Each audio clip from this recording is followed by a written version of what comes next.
Y estamos en el centro del Evangelio, en el principal mensaje doctrinal de toda la Biblia totalmente. Romanos 3, del 21 al 25. Son los 4 versículos más importantes de toda la Biblia, en el sentido que en estos versículos se encuentra realmente la revelación de Dios acerca de su justicia a través de la fe en la sangre de su Hijo Jesucristo. Entonces, los que comprendan Romanos 3 del 21 al 25 han comprendido la columna vertebral de la vida cristiana. Porque si no entiendes lo que significa ser justificado por la fe y la redención a través de la fe en la sangre, pues no sabes nada de doctrina, ¿verdad?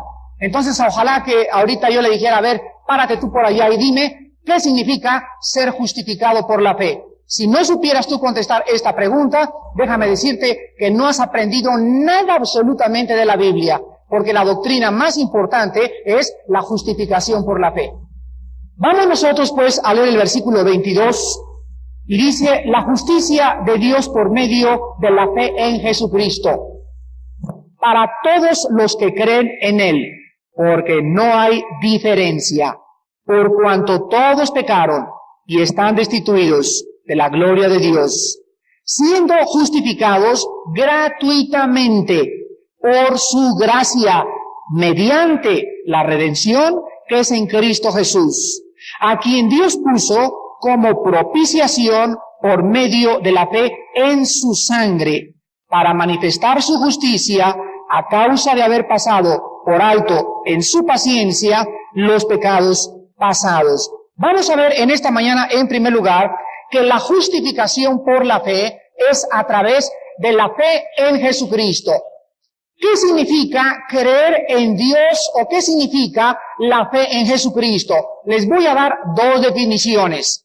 La primera definición, porque ustedes acuérdense que vamos a encontrarnos gente en la calle que nos van a decir, yo creo en Cristo.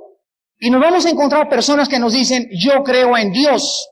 O yo siempre he creído en Cristo, siempre lo he tenido en mi corazón. Entonces un cristiano necesita estar preparado para presentar defensa con mansedumbre y explicarle a la gente que una cosa es la fe intelectual, otra cosa es la fe del corazón. Entonces, ¿qué significa la fe en Jesucristo? Significa creer a Dios, no creer en Dios. A ver, otra vez. Significa creer a Dios, no creer en Dios. Porque el diablo cree en Dios. Los mormones creen en Dios. Los paganos creen en Dios. Pero la fe en Jesucristo significa creer a Dios, o sea, lo que Dios ha dicho acerca del camino para entrar al cielo. Entonces tú puedes platicar con un católico o con un protestante o con un mormón o con cualquier otra persona de otra religión y tú le dices, ¿tú crees en Dios? Y me dice, sí, creo en Dios. Me acuerdo ahora hace poco que estuvimos en la televisión que el señor que me entrevistó me decía, los que creemos. Y yo no quise sacar el machete, ¿verdad? Ni comenzar ahí a que cayeran relámpagos y truenos porque iba a salir corriendo, a lo mejor hasta cancelaban todo y pues ahí estuvo, ahí muere.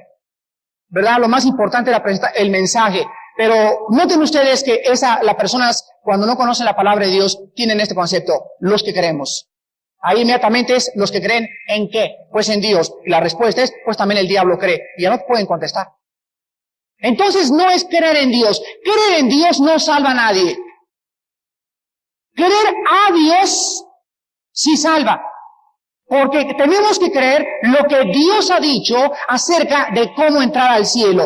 Ahora bien, dice por ejemplo en 1 de Juan capítulo 5, versículo del 10 al 12, estas palabras. El que cree en el Hijo de Dios tiene el testimonio en sí mismo. El que no cree, a Dios le ha hecho mentiroso, porque no ha creído en el testimonio que Dios ha dado acerca de su Hijo. Muy bien, aquí Juan nos explica más claramente y nos dice que creer en el Hijo de Dios es creer lo que Cristo dijo. Ahora, ¿qué dijo Cristo acerca del cielo? ¿Qué dijo Cristo acerca del infierno? ¿Qué dijo Cristo acerca de la salvación? Entonces, cuando alguien te diga, yo creo en Cristo, y te diga, pero no creo en el infierno, ¿se dan cuenta? Yo creo en Cristo, pero no creo en el Padre. O creo en Cristo como un gran gurú, o creo en Cristo como un gran revolucionario, o siempre he tenido a Cristo, entonces no han creído lo que Cristo ha dicho acerca de la vida. Ayer tenía en el seminario de líderes, se acercó un muchacho muy honesto, y estoy seguro que él es cristiano, y me dijo, Armando, yo soy un psicólogo, y quiero que tú me expliques por qué tú atacas la psicología. O sea, de plano me salgo de psicólogo, no lo hago como psicólogo y siendo cristiano. Esa era su pregunta, era una pregunta muy válida que necesitaba una explicación. Yo le expliqué que la psicología sin Cristo y la psicología sin la Biblia es como neuróticos anónimos, como alcohólicos anónimos, y le expliqué, mira, somos como un árbol y una rama está neurótica, la otra es alcohólica, la otra roba, y entonces vienen los psicólogos y cortan una rama, vienen los neuróticos anónimos y le cortan otra rama, y le dije, todos ustedes solamente dan una ayuda superficial. Cristo vino a cambiar de raíz. Entonces yo tenía que explicarle que aunque sí ayuda a la psicología, la ayuda a la psicología de alcohólicos anónimos, de neuróticos anónimos, de los gurús, etcétera, son ayudas que no tratan con el problema del hombre. El problema del hombre es más profundo que los problemas emocionales y psicológicos. El problema del hombre no es emocional, el problema del hombre es espiritual. Entonces nuestros amigos psicólogos tienen que comprender eso. Un psicólogo sin conocer la Biblia y sin conocer a Cristo, la ayuda que dan es curitas. Solamente están parchando con curitas. Y el hombre necesita una operación quirúrgica, un trasplante de un nuevo corazón. ¿Me entienden? Esto es muy importante. Entonces, la Biblia dice aquí en 1 Juan 5:10, que el que cree en el Hijo tiene el testimonio en sí mismo, el que no cree a Dios le ha hecho mentiroso, porque no ha creído en el testimonio que Dios ha dado acerca de su Hijo. ¿Qué testimonio Dios dio acerca de Cristo? Cuando estaba siendo bautizado, se abrieron los cielos y se oyó una voz que dijo, este es mi Hijo bien amado, en el cual tengo toda mi complacencia, a él oíd. No se oyó sobre Buda, no se oyó sobre Krishna, no se oyó sobre el profesor Skinner, el más grande psicólogo que hay ahorita, no se oyó sobre ningún Maharashi, no se oyó sin ningún gurú. El Padre dio testimonio que el Cristo que vino hace 2000 años y que caminó y fue muerto en la cruz, el Padre dio testimonio y dijo, este es mi Hijo, y no hay otro nombre bajo el cielo en el cual ustedes puedan ser salvos más que en el nombre de este hombre que he enviado yo a morir en esa cruz. Versículo 11, y este es el testimonio, que Dios nos ha dado vida eterna y esta vida está en su Hijo, no en las religiones. Esta vida está en el Hijo de Dios. Si tú tienes a Jesucristo y tienes la vida de Cristo, tienes la vida eterna. Si tú tienes una religión y no tienes al Hijo, no tienes la vida eterna. Porque la vida no se encuentra en una organización, ni en una denominación, ni en una secta. Se encuentra en la persona de Jesús. Versículo 12. El que tiene al Hijo, tiene la vida. Y el que no tiene al Hijo de Dios, no tiene la vida, aunque tenga cualquier religión. Entonces es muy importante que nosotros entendamos lo que significa la fe en Jesucristo. Ahora, la segunda definición para la fe en Jesucristo significa lo siguiente. Creer en Cristo o tener fe en Cristo o tener una fe salvífica significa aceptar la obra de Cristo y arrojarnos a sus brazos reconociendo nuestro completo estado de depravación, perdición y corrupción, y confiar en su sacrificio vicario y expiatorio como la única solución para nuestra salvación. Entonces, cuando yo digo creo en Cristo y me arrojo a la cruz y lo abrazo, acabo con los gurús, acabo con las religiones, acabo con la dianética, renuncio a la metafísica, me salgo de la dianética, me salgo del control mental, saco mis ídolos de mi casa y comienzo realmente con las obras a mostrar que he creído que Él es el único que me puede salvar. Esto significa, bíblicamente, la fe en Jesucristo.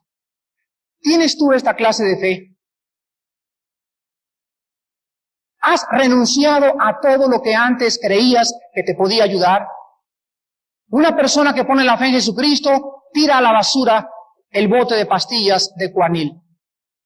Tira a la basura los Valiums, porque son falsos paliativos. Agarras tus tranquilizantes y le dices a Dios, hasta este momento yo necesitaba un Valium para dormirme. Ahora mi fe está en Jesucristo y yo no necesito tranquilizantes. ¿Por qué? Porque he creído que Él es suficiente para mis necesidades psicológicas, emocionales y espirituales.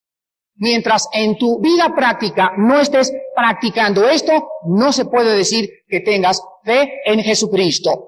Ahora, a continuación dice el versículo mismo que regresamos en Romanos. Por la fe en Jesucristo, pero fíjense usted lo que dice aquí, para todos los que creen. Esta obra redentora y salvación de Dios se ofrece a todos los hombres. Quiero que escuchen lo que les voy a decir. Anoche cuando llegué del seminario, me di un banquete espiritual como no se imaginan con la Biblia anoche.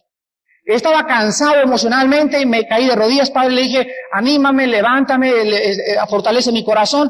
Oh Señor, y comencé a estudiar lo que se llama la doctrina progresiva del Cordero de Dios. Quiero compartirlo con ustedes porque yo no pude dormir hasta la 1 de la mañana, piense y dándole gracias a Dios de qué maravillosa revelación me había dado. Miren ustedes. La doctrina progresiva significa lo siguiente. Hay doctrinas en la Biblia que comienzan como el día. Primero son las 5 de la mañana y hay poca luz. Después hay a las 7 más luz, a las 8 hay luz y sube la luz hasta las 12 del día, o sea, cuando la revelación es mayor. Hay doctrinas en la Biblia en las que tú penetras y tienes poquita luz. Y después sigues estudiando y se hace más luz. Y después se hace más luz y hasta que llegas y te encuentras la luz total de esa doctrina. Y ahí es cuando caes extasiado en agradecimiento a Dios por lo que te ha revelado. Escuchen esto. La primera vez que se menciona en la Biblia el Cordero, se menciona en Génesis 4.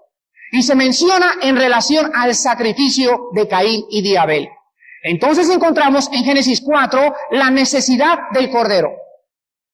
La próxima vez que se menciona en Génesis 22, cuando Abraham va a sacrificar a su hijo y encuentra que le llama a Jehová Jireh, Dios proveerá. En segundo lugar encontramos el Cordero como la provisión. Síganme el orden, por favor, síganme. La necesidad del Cordero, Génesis 4, Génesis 22, la provisión del Cordero. La próxima vez está en Éxodo 12, cuando se ofrece el Cordero a todas las familias. Aquí encontramos la inmolación del Cordero. Después lo encontramos en Levítico 16, cuando se sacrifica el Cordero para todas las familias. Aquí encontramos el alimento del Cordero. Después lo encontramos en Isaías, donde se revela la identidad del Cordero. Y se dice que el Cordero es Cristo.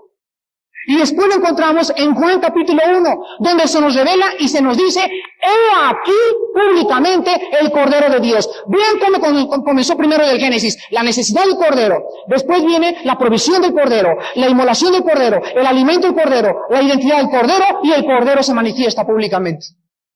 Y después lo encontramos, en último lugar, en Apocalipsis 21 y en Apocalipsis 22, el Cordero en el trono y el Cordero viviendo eternamente. Entonces, esto se llama la doctrina progresiva, donde ven ustedes una doctrina desde el principio hasta el final, que Cristo domina toda la Biblia, la necesidad de su sacrificio, la necesidad de comer el Cordero, la necesidad de la provisión de Dios, la necesidad de que conozcamos que Él es el Cordero, la necesidad que el Cordero salva y la necesidad de que esté en el cielo, es una doctrina que va aumentando y que el cristiano tiene que conocer. Hermanos, ¿quién sino Dios pudo haber hecho esto en este libro?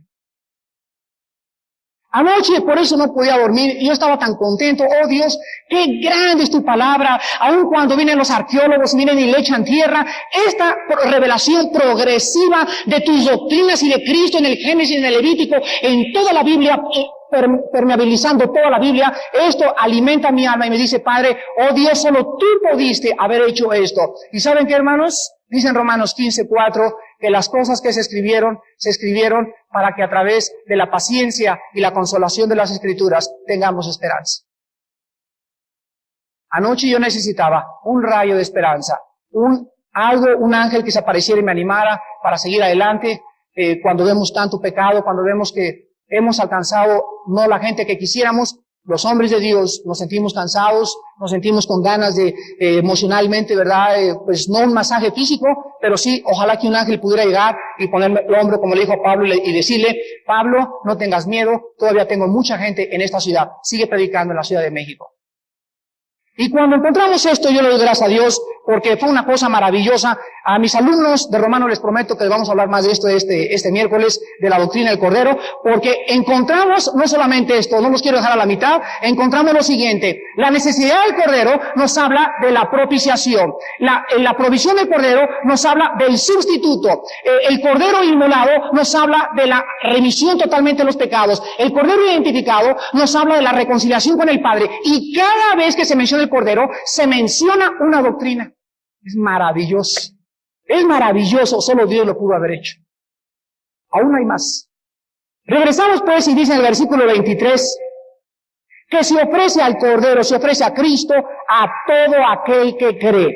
Es una invitación universal. El que tenga sed, que venga y que beba del agua de la vida gratuitamente. Ahora dice el versículo 23, un versículo muy importante. No hay diferencia porque todos hemos pecado. Dice Romanos 5:12, así como el pecado entró por un hombre y por un hombre la muerte, así la muerte pasó a todos los hombres por cuanto todos pecamos. Entonces la Biblia es muy clara diciéndonos de que no hay diferencia que hayas nacido hijo del Papa, hijo del arzobispo, hijo del cardenal, hijo del pastor.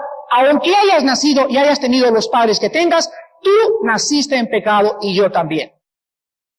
Nadie que te diga desde chiquito soy cristiano es cristiano. Quiero recordarte esto. Cuando hables con alguien y le preguntes, ¿eres cristiano? Y que te diga, sí, desde chiquito soy cristiano, no es cristiano. Dile porque el Dios no tiene nietos, tiene hijos nada más. Tuvo que haber un momento en la vida de ese niño en la que ese niño se encontró con Cristo. Yo me acuerdo que mis hijos tenían, creo que 6 años de edad cuando los bauticé allá en una cruzada que tuve en Gantelsbach. Y hace poco le dije a 2 de mis hijos, ¿verdad? ¿Les gustaría a ustedes otra vez hacer otra edición pública? Háganla. Es bueno. Cuando entran a los 14 y 15 años de edad, ellos necesitan confirmarse otra vez. Yo no puedo asumir que son cristianos porque son mis hijos. Ellos tienen que tener un encuentro personal con Cristo. Y aunque me hayan oído 50,000 veces, yo no puedo creer hasta que sus vidas cambien que ellos tienen el testimonio de Jesucristo. Mi obligación es entonces presentarles a Cristo y ellos voluntariamente tienen que enfrentarse con Él. Y hasta que no se enfrenten con Él y no entiendan en su corazón que Él es Cristo, ellos no se han convertido. Entonces es importante confirmar a nuestros hijos en la época de la pubertad. Dice la Biblia, todos pecamos y están destituidos. Esta palabra ustereo en el griego con H, ustereo significa ser dejados atrás en una carrera o no llegar a la meta. Dice la Biblia, ningún ser humano ha llegado a la meta, y les voy a dar un ejemplo. Yo y 3 amigos hacemos una competencia, a ver quién ponemos una línea aquí y ponemos allá la isla de Santa Catalina. Y yo les digo, vamos a ver quién trata de brincar y llegar a la isla de Santa Catalina. Y llega el primero y brinca y ¡pum! No llegó a la isla de Santa Catalina. Viene el otro y corre y llega un poquito más lejos y ¡pum! No llegó a la isla de Santa Catalina. Y vemos que el que más está tratando de llegar a la isla de Santa Catalina es el que más esfuerzo está haciendo, pero nunca podremos, por nuestro esfuerzo, llegar a la isla de Santa Catalina. Entonces, esto es lo que significa en el griego. Los hombres tratan de alcanzar a Dios por la religión y se agarran el paracaídas del catolicismo y ¡pum! Le lleva el catolicismo a Dios. Otro agarra otro paracaídas, los gurús, y viene un gurú y nos avienta el paracaídas y se agarran el paracaídas de los gurús y los llevan los gurús y tampoco te llevan a Dios. Entonces, nadie ha podido alcanzar la meta.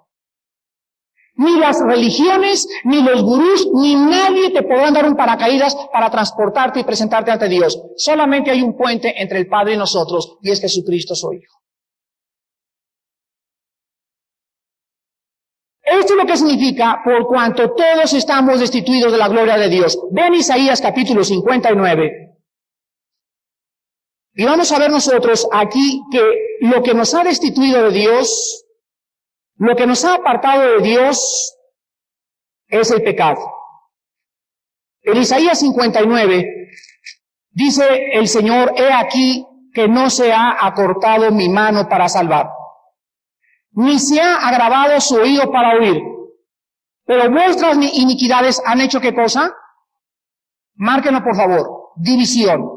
Entre vosotros y vuestro Dios. Y vuestros pecados han hecho ¿qué cosa? Muy bien, hay 2 palabras aquí. División y ocultar. Esta es la consecuencia del pecado. Nadie ni ninguno de nosotros puede acercarse ante un Dios santo, porque entre el Dios santo y el pecador hay una barrera que se llama pecado. Entonces todo el mundo trata de brincar esa barrera con las religiones, con las ciencias, con la psicología, bla, bla, bla, y nadie los puede hacer que los lleguen al Dios, porque la barrera es más alta que nuestros propios esfuerzos. Esta barrera fue derrumbada en la cruz del Calvario por Jesucristo. Y ahora que la barrera ya no existe, tú tienes que creer que la barrera ha sido derribada y que te puedes presentar a Dios ahora a través de la sangre de Jesucristo. Pero mientras tú no entiendas esto, no vas a comprender que el pecado te divide de Dios. Ahora, como cristianos, en cuanto hay un pecado en tu vida, es lo que le decía ayer a mis hermanos los líderes. Hermanos líderes, vamos a comenzar con nuestras esposas. Ya mira, olvídate de ser diácono, olvídate de ser anciano, olvídate de ser presidente de la dominical, olvídate de ser predicador. Mira, si no comienzas con tu esposa, Dios no te oye. Una mala relación entre un cristiano y su esposa cierra los oídos de Dios. Inmediatamente. El pecado nos divide. Y en cuanto un hombre cristiano crea que está en una relación correcta con Dios y venga al servicio el domingo y haga todo lo que haga, mientras en su casa con su esposa no esté alineado por la derecha, Dios no oirá sus oraciones. Y dice la Biblia que Dios, en segundo lugar, se oculta ante tus ruegos, se oculta ante tus crisis, se oculta y crees que rebota tus oraciones como un cielo de bronce. ¿Y dónde está Dios? ¿Por qué no me contesta? Va mal mi negocio, va mal mi casa, todo comienza a irte mal de repente. ¿Dónde está el problema? Cae de rodillas y humíllate y pídele a Dios que te escudriñe, porque hay pecado en tu vida. El pecado nos divide de un Dios santo.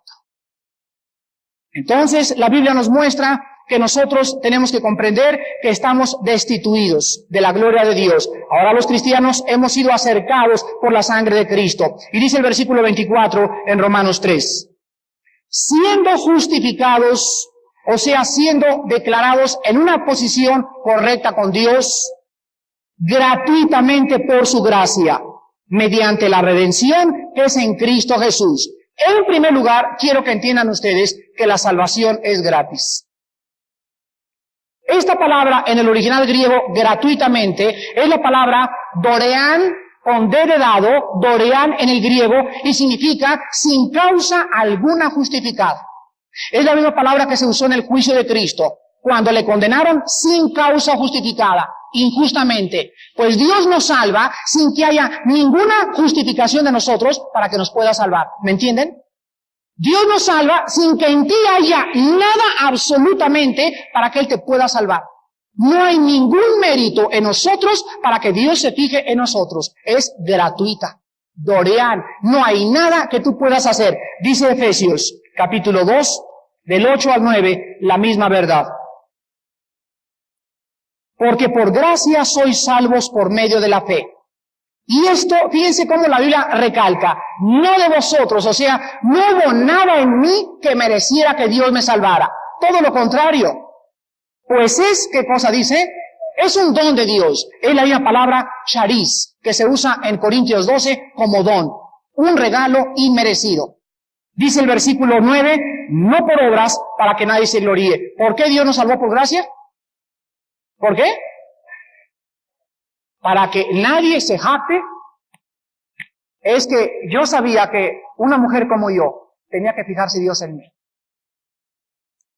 Yo sabía que un hombre como yo, bueno y fiel a mi esposa y siempre tomando la comunión el domingo, yo sabía desde el principio que una persona como yo no podía irse al infierno. Esa persona ya está dentro del infierno. Entonces es importante que entendamos lo que es la gracia. Ahora, ¿qué significa la gracia? La gracia significa un regalo que no merecemos. Vean Romanos 4:4 y vamos a ver que la gracia no puede merecer obras porque ya no sería gracia. Dice Romanos 4:4, pero al que obra no se le cuenta el salario como gracia, sino como deuda. Es lógico, ¿verdad? O sea, si yo estoy trabajando en una compañía, llego aquí con este muchacho y le digo, ¿sabes qué? Págame.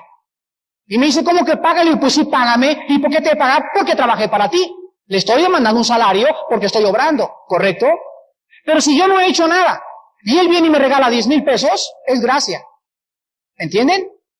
La gracia no puede merecer. Dios nos da algo y no hay nada en nosotros que pueda decir, merezco lo que Dios ha hecho por mí en la cruz. No merecemos nada. Versículo 5, mas al que no obra, sino cree en aquel que justifica al impío, su fe les contada por justicia. Entonces, cuando yo llego a la cruz del Calvario, ¿cómo tengo que llegar? Sin obras. Tengo que llegar sin nada que ofrecerle a Dios. No puedo llegar como la mujer. Oh Dios, gracias porque no soy borracha, parrandera ni jugadora como las demás mujeres. Gracias porque tú siempre te has fijado en mí y siempre he sido una buena madre y siempre ayudé a las monjitas y hice esto y el otro. Y al último está otra persona hasta atrás diciendo, oh Señor, ten misericordia y sé propicio a mi pecador. Y Cristo les pregunta, ¿quién creen ustedes que fue qué cosa? Justificado. El que reconoció que no tenía nada que ofrecerle a Dios. Hermanos, entiéndanlo.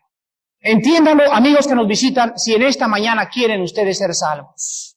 Despójate de tus buenas obras, de lo que has hecho en el pasado, de tu concepto equivocado de bondad que tenías, o que fuiste la mejor persona en el pasado, pero si ahorita en esta mañana tú no tienes al Hijo de Dios, todas tus obras son como trapo de inmundicia. Para que tú puedas llegar a la cruz del Calvario, tienes que llegar despojado, como un mendigo, como un limosnero, en tu pobreza espiritual y decirle, oh Padre, así vacío, así sucio, aunque no he hecho malas acciones, vengo a que te compadezcas y me des tu misericordia y me des la sangre de tu Hijo Jesucristo. Mientras tú vengas con obras a la cruz, nunca serás salvo. ¿Saben ustedes? Ese fue el principal problema de mi abuelita. ¿Verdad, abuelita? No te me duermas. Ese es el problema de mi abuelita. ¿Te despertaste? Oye, abuelita, dice, ¿qué pasó, no? Mi abuelita tenía, cuando iba a su casa, me sacaba y me decía, mira, mijito, y me sacaba una carta donde decía, damos gracias que la señora Ver, viuda de Fletcher, etcétera, etcétera, donó tantas cosas a los padres, y me decía, mira todas las credenciales que tengo de mi pasado, y cómo me costó decirle, tíralas a la basura. Porque cuando llegues allá, tus diplomas que te dieron las monjitas y los sacerdotes y todo lo que te dieron, nada te va a servir. Porque tienes que entender que cuando viniste a la cruz, viniste sin nada que poder ofrecerle a Jesucristo. ¿Cómo nos costó trabajo? Nos costó exactamente 3 años y medio. Pues claro, a los 90 años de edad, ¿verdad? No podemos esperar otra cosa. Pero ahorita preguntan de las obras y ahorita ella ha entendido lo que significa que nada de lo que hizo ella en el pasado, ¿verdad, abuelita? Amén. Amén. La puede salvar. Vemos entonces ahora lo que es más importante, que entonces la gracia la recibo para ser salvado. Ahora fíjense ustedes, aquí yo soy salvado ya, Dios me da su gracia, vine sin ofrecerle nada. Ahora, de aquí en adelante que ya tengo su gracia salvífica, ¿podrán las obras mantener mi salvación? O sea, ahora que ya Dios me da su gracia y el regalo de la vida eterna, me dice, Armando, ya te lo regalé, pero lo puedes perder. ¿Por qué? ¿Perdón? Sí, pero ¿por qué? ¿Perdón? Claro, porque entonces me le estaría mereciendo. O sea, Dios me regala aquí la salvación y me dice, bueno, pero de aquí en adelante va a depender de ti. Entonces no es gracia. Cuando Dios me regala algo, me lo regala porque no había mérito absolutamente en mí. Ahora yo lo recibo y de aquí en adelante me dice, Dios, Armando, quiero que recuerdes que lo que comencé, Filipenses 1:6, lo que comencé en ti, lo voy a perfeccionar, te doy mi palabra, y cuando tú seas infiel, yo seguiré siendo fiel. 1 Timoteo 5. ¿Qué me está diciendo Dios? Ajá, gracias por la salvación, Padre. Ahora sí, pura Las Vegas, Señor. Ahora sí,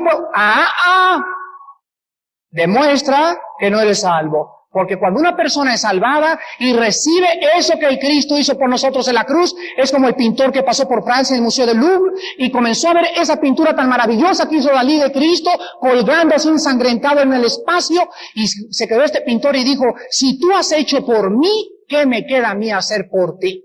Una persona que se ha encontrado con Cristo, su vida no puede ser la misma. Y si tú piensas que tú puedes regresar al puerco, a como el puerco se lava en el lodo y como el perro se come su vómito, significa que si tú regresas a volverte a comer lo que ya te habían sacado, significa que te lo habían sacado a la fuerza, pero tu naturaleza no había sido cambiada, porque si el perro tuviera otra naturaleza, no se comería el vómito que se come. Se come el vómito porque es una naturaleza de perro, le sigue diciendo cómete el vómito. Y le tienes que cambiar el corazón de perro y meterle un corazón de ardilla, o meterle un corazón de hipopótamo, o meterle un corazón de chango para que no se come el vómito. El perro es el único que se come el vómito. ¿Por qué? Porque es perro y así nació para comerse el vómito. Y hay muchos aquí en la iglesia que son como ellos, que han oído lo suficiente para que sus vidas cambien y no han cambiado. Y siguen regresando de aquello de donde Dios los sacó. Solamente demuestra. Y miren, por favor, nadie me diga, es que Armando, tú no tienes el trabajo que yo tengo. Es que mi Armando, en mi trabajo, roban, en mi trabajo hay muchachas guapas. Lo único que tú necesitas comprender es que necesitas ir a tu trabajo con la llenura del Espíritu Santo. Tú puedes ser jefe de la policía. Daniel estaba en el imperio más de sus potencialidades van a ser dirigidas a serle fiel a Jesucristo. Cuando una persona me dice, es que las tentaciones están muy fuertes, siempre le recuerdo que cuando el pecado abunda, sobreabunda la gracia. Dios, 1 Corintios 10:13, no os ha sobrevenido ninguna tentación, ninguna prueba que no sea humana. ¿Qué dice más adelante? Sino que, ¿qué cosa? Fiel es Dios, para que ninguna prueba que tú enfrentes sea más allá de las fuerzas que Él te ha dado para que la puedas vencer, sino que juntamente con la prueba vendrá la puerta para que puedas escapar. Si tú no quieres escapar, es porque no has visto esa puerta. Y si no has visto esa puerta, es porque estás ciego. Y si estás ciego, es porque el pecado te ha cegado los ojos. Vemos nosotros en 1 Juan capítulo 4, versículo del 9 al 10, que la redención de Jesucristo se logró en la cruz del Calvario, y lo explica Juan con estas maravillosas palabras. 1 Juan 4 del 9 al 10. En esto se mostró el amor de Dios para con nosotros, en que Dios envió a su Hijo unigénito al mundo para que vivamos por Él. En esto consiste el amor, no que nosotros hayamos amado a Dios, sino que fíjense ustedes la iniciativa, todo tiene su origen allá arriba, sino que Él comenzó a buscarnos, en Él nació, de su voluntad fuimos salvos, todo comenzó en la salvación, no hay nada de nuestra parte. Él de su voluntad nos hizo nacer por la palabra de verdad, dice el apóstol Santiago. Él nos hizo nacer, dice el apóstol Pablo en Efesios, y aquí Juan dice, Él nos amó a nosotros y envió a su Hijo, ¿en qué cosa? En propiciación por nuestros pecados. Hermanos, es importante que en esta mañana entendamos la última parte de nuestro estudio. La redención tiene 3 fases. Tome nota los que están llevando el estudio. La redención tiene 3 fases. Cuando ustedes encuentren la palabra redención en la Biblia, la palabra redención significa literalmente rescate. Rescatar. Ahora, la salvación, ojalá tuviera un pizarrón, la salvación la ponemos arriba y le hacemos una llave de 3. La salvación fue pasada, la salvación es presente y la salvación es futura. El pasado se llama justificación, el presente se llama santificación, el futuro se llama glorificación. Lo vuelvo a repetir. La salvación tiene 3 llaves porque consiste en 3 etapas o en 3 fases. En el pasado, en el presente y en el futuro. El pasado es la justificación. La justificación tuvo lugar cuando yo hace 10 años, 11 años, puse mi fe en Cristo y fui salvado ¿de qué? De la culpa del pecado. Ninguna condenación hay el que esté en Cristo Jesús. Romanos 8:1. Ya mis pecados han sido perdonados. Ahora mi salvación tiene otra fase en el presente ahorita, en 1986, que se llama la santificación. Estoy siendo salvado ¿de qué? Del poder del pecado. Del poder del pecado. Y en el futuro seré salvado ¿de qué? Que se llama la glorificación, de la presencia del pecado. Correcto. Si no entendemos esto, vamos nosotros a confundirnos, porque vas a leer, por ejemplo, en la Biblia en Santiago que dice, recibid la palabra de Dios implantada, la cual puede salvar vuestras almas. ¿Cómo que puede salvar nuestras almas? ¿Qué Santiago le está escribiendo a los incrédulos? ¿Se dan cuenta? Y entonces llega un arminiano y me dice, a ver, Armando, se puede perder la salvación. Y si no entendemos que la salvación tiene 3 fases, no vamos a comprender entonces la salvación. Ahora bien, quiero que abran los ojos. El pasado tuvo lugar en el espíritu. El presente en el alma, el futuro para el cuerpo. Entonces la salvación envuelve la tripartidad del hombre. Cuando dice 2 Corintios 5:17, el que está en Cristo nueva criatura es, ¿a qué se refiere? Yo tengo las mismas cicatrices que tenía antes. Yo no cambiaba nada en el espejo. ¿Cómo que nueva criatura? ¿A qué se refiere? Al espíritu. Nací de nuevo y fui una nueva creación en el pasado. Ahorita estoy siendo salvo ¿de qué cosa? de mi antigua manera de pensar. Se llama la santificación, el alma. Está en proceso ahorita, mi alma está siendo limpiada, dice Romanos 12:2, renovar vuestro entendimiento y no se conformen al mundo. Entonces estoy siendo salvado de mi manera de pensar. Y cuando Cristo venga, mi cuerpo, mientras no venga Cristo, dice Romanos 8, gemimos dentro de nuestros cuerpos. Dice 2 Corintios 4, porque este hombre exterior, el cuerpo, decae, se enferma, se envejece, se deteriora día a día, pero el interior se renueva día a día. Entonces, cuando me encuentro con un hermano querido y me dice, ¿sabes qué, Armando? Los cristianos no debemos estar enfermos porque la sanidad se llevó en la cruz del Calvario. Inmediatamente le digo a ese hermano, ¿tú sabes las 3 etapas de la salvación? ¡No! Entonces, si tú crees que la salvación se llevó en la cruz del Calvario, significa que la cruz del Calvario se llevó a cabo también la glorificación, que es futura. Y si se llevó en el pasado la glorificación, entonces tiene la razón, no debo estar enfermo, entonces no debo de morir.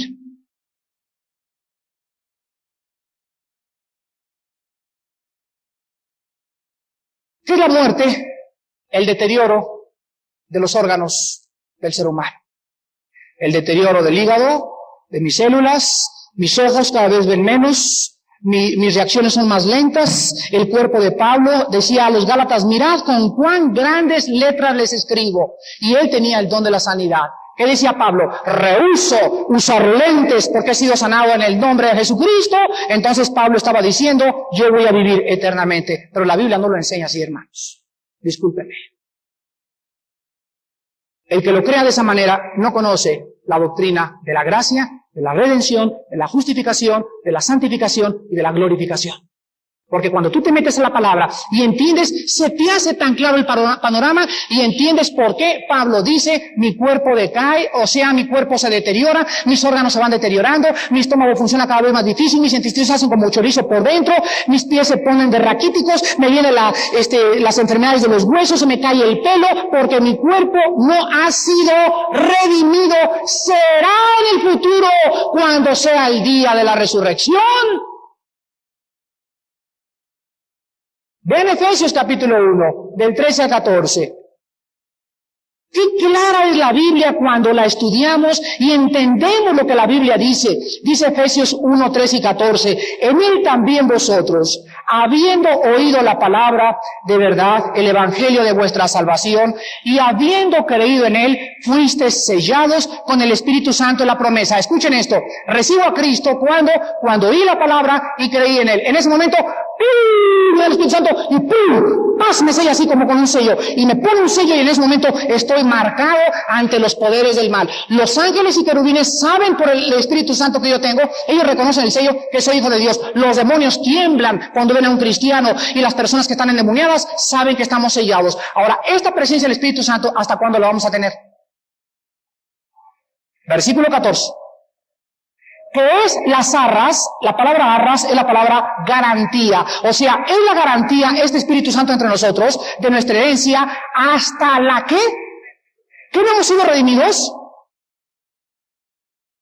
Hasta el rescate de ¿qué cosa? De la posesión adquirida. ¿Qué cosa fue adquirido por el Espíritu Santo? Mi cuerpo. La presencia de mi espíritu es la garantía de que mi cuerpo, aun cuando ahorita no ha sido redimido, será redimido. Es la garantía de la resurrección. Despidámonos en oración. Señor, te damos gracias en esta mañana porque, oh Dios, cuán importante es que tu iglesia entienda tu palabra y la justificación por la fe. Que quede bien claro, Señor, pero claro en el corazón de nosotros, que cuando venimos a ti, no pudimos haber traído nada que hubiéramos hecho, nada absolutamente. Estábamos en un estado total de depravación, aunque no lo querramos aceptar. Estábamos en un estado de putrefacción, estábamos en un estado de degeneración total. Lo bueno que a nosotros le llamábamos bueno, delante de ti era abominación. Y en esta condición, tuviste misericordia de nosotros. Y cuando pusiste a tu Hijo y lo colgaste entre el cielo y la tierra, nos llamaste a que miráramos a Jesucristo y comprendiéramos que Él había cumplido lo que nosotros no podíamos hacer. Y ahora solo nos pedías, ya no peregrinaciones, ya no mandas, ya no cortarnos la cola, ni hacer votos, ni cuaresmas, ni bienes primeros, ni sacramentos. Lo único que nos pedías hacer era creer que realmente Él es Cristo y que Él solo nos puede salvar. No hay nadie más. No hay obispos, ni cardenales, ni santos, ni monjas, ni nadie, porque no hay nadie más que un Cristo, y no hay nadie más que en el cual se oyó la voz: este es mi Hijo. Padre, gracias porque una vez que hemos recibido la salvación, tu palabra nos enseña que seguimos viviendo por gracia. Todo lo que seguimos recibiendo es por gracia, y ahora tú comienzas a disciplinarnos porque nos has aceptado como hijos. Y a la persona que es cristiana y vive en el pecado y no es disciplinada, no es cristiana. Es bastardo, porque no ha sido recibido en el reino de Dios. Gracias por mostrarnos, Padre, que hemos sido salvos en el pasado de la culpa del pecado. Ya nadie podrá condenarnos. Si tú nos has justificado, ¿quién condenará? Si tú nos has recibido, ¿quién nos podrá alejar de ti? ¿Quién nos separará del amor de Cristo? Persecución, espada, desnudez. Antes, en todas estas cosas somos más que vencedores, porque ya pagaste por nosotros y ya nadie puede quitarnos ni robarnos lo que tú nos has entregado, porque ha sido por gracia. Ahora que lo hemos recibido, nos queda una mente no regenerada, una mente que sigue pensando como pensaba antes, una mente que está programada con la antigua programación. Tu palabra dice: saquen los programas que se habían metido y comiencen a programarse de nuevo. Hay cristianos que tienen 3 años con el mismo programa, repitiendo el mismo programa, con los mismos deseos pecaminosos que tenían cuando vivían en sus pecaminosos deseos. Tu palabra nos dice: renovaos por medio de la palabra. Tu palabra al entrar a nuestra mente nos cambia y nos transforma. ¿Cómo es posible que los hermanos vayan a trabajar sin memorizar la palabra? ¿Cómo es posible que vayan a trabajar y enfrentarse al mundo sin tener un tiempo de devocional en la mañana contigo? ¿Cómo es posible que tú los bendigas si tratan a sus esposas como sirvientas? No tienen tiempo para platicar con ellas. Las usan como objetos y no saben que tú castigarás a cada hijo que trate a su esposa como una jerga. Son compañeras y coherederas nuestras de la vida, a las que tenemos que tratar como vasos más frágiles y sacrificarnos por ellas, así como tú moriste por nosotros en esa cruz. Gracias, Padre, porque este cuerpo que cada día se enferma y se degenera y decae, no tiene solución. La carne no fue regenerada.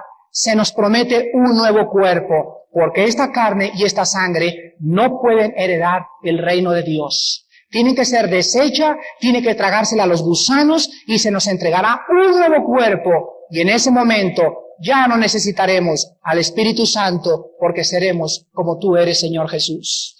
Padre, bendice a mis hermanos en esta mañana, llénanos de ti y ábreles el corazón para que estas doctrinas elementales penetren en sus vidas y puedan ellos visualizar la grande obra que en Jesucristo hiciste por todos nosotros, en cuyo nombre oramos. Amén.